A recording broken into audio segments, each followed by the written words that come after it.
Assalamu alaikum warahmatullahi wabarakatuh. My name is Zamir and you watching my channel. I'm Irshad. Basically, in this video, we're talking about components of interest rate. First of all, I want to say that मेरी तबीयत थोड़ी यार ख़राब चल रही थी. That's why I can't upload my videos last 2 to 3 days. उसके लिए मैं सॉरी कहता हूँ और मेरी कोशिश रहेगी कि आपसे रेगुलरली वीडियोस अपलोड करूँ. So let's begin.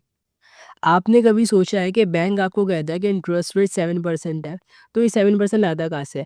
क्या रैंडमली डिसाइड करता है? नहीं, एक्चुअली हर इंटरेस्ट रेट के पीछे प्रॉपर लॉजिक और स्ट्रक्चर होता है। ये रेट अगर बनता है ना इंटरेस्ट रेट तो ये 5 अलग-अलग कंपोनेंट से मिलके बनता है, जो कि आपकी रिस्क फैक्टर को कवर करता है। कंपोनेंट्स ऑफ इंटरेस्ट रेट आपके सीएफए लेवल के लिए भी काफ़ी ज़्यादा इंपॉर्टेंट है और पर्सनल फाइनेंशियल डिसीजन के लिए भी ना काफ़ी ज़्यादा इंपॉर्टेंट टॉपिक है, जिसको आज हम स्टडी करने वाले हैं। तो मेरी तबीयत थोड़ी-सी ख़राब है, so let's begin. Simple words में आपको बताता हूँ, what are components of interest rate. Interest rate मतलब आप अपने पैसे बोरो करने का टोटल कॉस्ट या इन्वेस्ट करने का टोटल रिटर्न।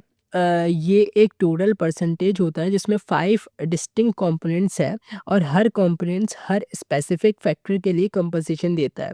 ये समझना इसलिए इम्पोर्टेंट है, फॉर एग्ज़ाम्पल अगर आप लोन लेते हो या अगर आप बॉन्ड्स को वैल्यू करते हो, इन्वेस्टमेंट को वैल्यू करते हो, तो उसके लिए इंटरेस्ट रेट हाई या लो होता है।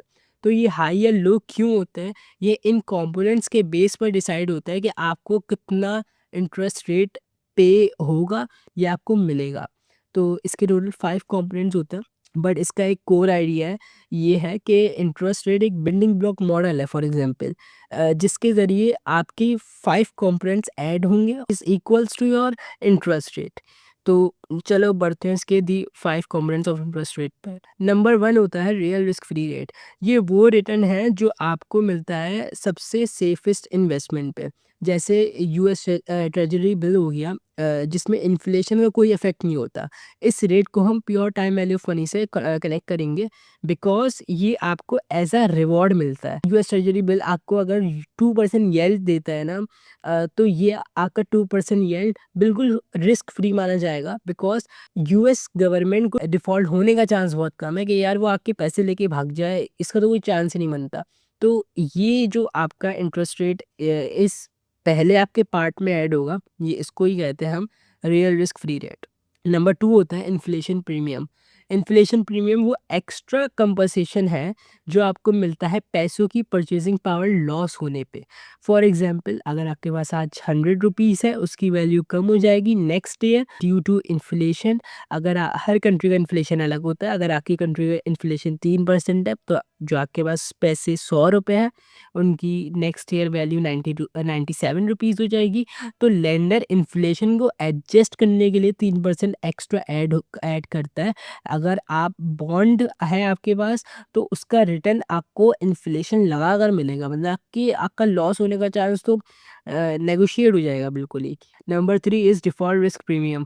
ये कंपोनेंट कवर करता है बोरोवर के डिफ़ॉल्ट होने का रिस्क, मतलब पैसे ना वापस करने का चांस।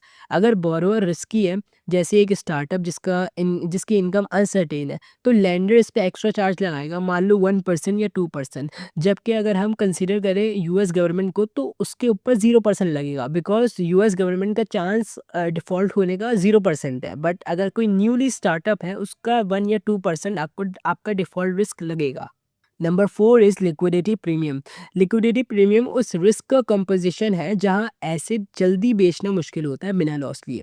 जैसे अगर कोई एसेट इजी टू सेल है, जैसे स्टॉक्स, तो उसका लिक्विडिटी प्रीमियम अराउंड 0.5 टू 0.2% होगा। लेकिन अगर कोई एसेट बेचने में टाइम लगे, जैसे रियल एस्टेट हो गया या उसका लोन हो गया, तो उसका लिक्विडिटी प्रीमियम अराउंड 1% या 2% होगा। मतलब जितने ज़्यादा मुश्किल एसेट बेचने में हो, उतना ज़्यादा आपका लिक्विडिटी प्रीमियम ऐड होगा उस इंटरेस्ट रेट में। Number 5 is maturity premium. ये कंपनसेशन मिलता है लॉन्ग टर्म इन्वेस्टमेंट के लिए। जैसे जितने टाइम तक अगर आपने लॉन्ग टर्म अपना पैसा लॉक करा हुआ है, उतनी अनसर्टेनिटी बढ़ेगी। इसलिए 30 ईयर का बॉन्ड का प्रीमियम आपका लगेगा अराउंड 1 to 2%। जबकि अगर आपके पास 1 ईयर का बॉन्ड है, तो उसका प्रीमियम लगेगा 0.5%। तो अगर आप जितना ज़्यादा लंबा अपना टाइम तक पैसा लॉक करेंगे या लॉन्गर पीरियड तक अपने बॉन्ड को रखेंगे या अपने लोन को रखेंगे, तो उतने ज़्यादा आपका मैच्योरिटी प्रीमियम लगेगा। देन आता है कंपोनेंट्स ऑफ इंटरेस्ट रेट का टेबल। ये मैं आपको शॉर्ट में समझाता हूँ। देखो, real risk free rate, return on safe investment बिना इन्फ्लेशन के, जैसे मैंने आपको बताया 2% यूएस ट्रेजरी बिल पे। फिर देन आता है इन्फ्लेशन प्रीमियम, कंपनसेट करता है परचेजिंग पावर के लॉस को, ताकि इंटरेस्ट रेट एक स्टेबिलिटी पे हो। फिर आता है डिफ़ॉल्ट रिस्क प्रीमियम, बोरोवर के डिफ़ॉल्ट होने के चांस, मतलब जो उसका रिस्क होता है उसको कवर करता है, लाइक 1% जो हमने कंसीडर किया as a for a startup loan. फिर आता है liquidity premium, hard to sell asset का रिस्क होता है 0.5% फॉर या 1% रियल एस्टेट का लोन। फिर देन आता है maturity premium, long term risk के लिए 1% फॉर 30 ईयर बॉन्ड। देन आता है how do components combine, three components combine कैसे होंगे। देखो, सिंपल फॉर्मूला है, interest rate is equals to these 5 components, इनको हम प्लस करेंगे देन हमारा इंटरेस्ट रेट बन जाएगा। एक एग्जांपल देते हैं हम। एक मॉर्गेज रेट है 7%, इसको अगर हम ब्रेक डाउन करें तो इसमें 2% आ जाएगा आपका रियल रिस्क फ्री रेट, 3% आ जाएगा इन्फ्लेशन प्रीमियम, देन 1% आ जाएगा डिफॉल्ट रिस्क प्रीमियम, 0.5% आ जाएगा लिक्विडिटी प्रीमियम, 0.5% आ जाएगा मैच्योरिटी प्रीमियम। तो इन प्रीमियम्स को के परसेंटेज को अगर हम ऐड ऑन करें ना, तो हमारा ये 7% एक आप कहो कि प्योर इंटरेस्ट रेट बन जाता है। फिर आता है nominal versus real risk free rate. अब एक और इम्पॉर्टेंट डिस्टिंक्शन आता है, नोमियल और रियल रिस्क फ्री रेट। देखो, इन दोनों में फ़र्क क्या है। अगर आप न्यूज़ में देखते हो ना कि इस बंदे पे इतना इंटरेस्ट रेट आया हुआ है या उतना इंटरेस्ट रेट आया हुआ है, तो वो सिंपल नोमियल इंटरेस्ट रेट होता है।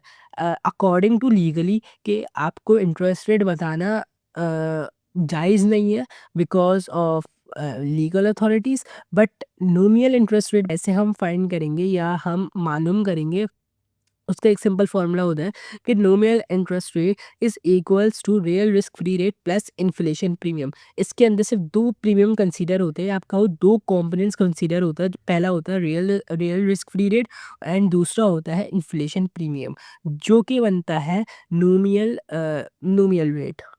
तो बस यही है 5 कंपोनेंट्स ऑफ इंटरेस्ट रेट, कोई रैंडम फिगर नहीं होता, ये पाँचों का कॉम्बिनेशन ही बनता है आपका इंटरेस्ट रेट। और मुझे पता है कि मेरी तबीयत थोड़ी ख़राब थी, दैट्स व्हाई मैं सही से आज कवर भी नहीं कर पाया पूरा सेशन। बट या नेक्स्ट क्लासेस में मेरी कोशिश रहेगी कि सही से सेशन कवर करूँ। अगर आपका कोई भी डाउट हो, कोई भी क्वेश्चन हो, मुझे डीएम कर सकते हैं, साथ में कमेंट सेक्शन में कमेंट भी कर सकते हैं। वीडियो पसंद आए तो लाइक कर दीजिएगा, और आपके सीएफए के लिए अगर तैयारी अगर आपको करनी हो तो इस चैनल को सब्सक्राइब भी कर दीजिएगा। Thanks for watching. अल्लाह हाफिज़।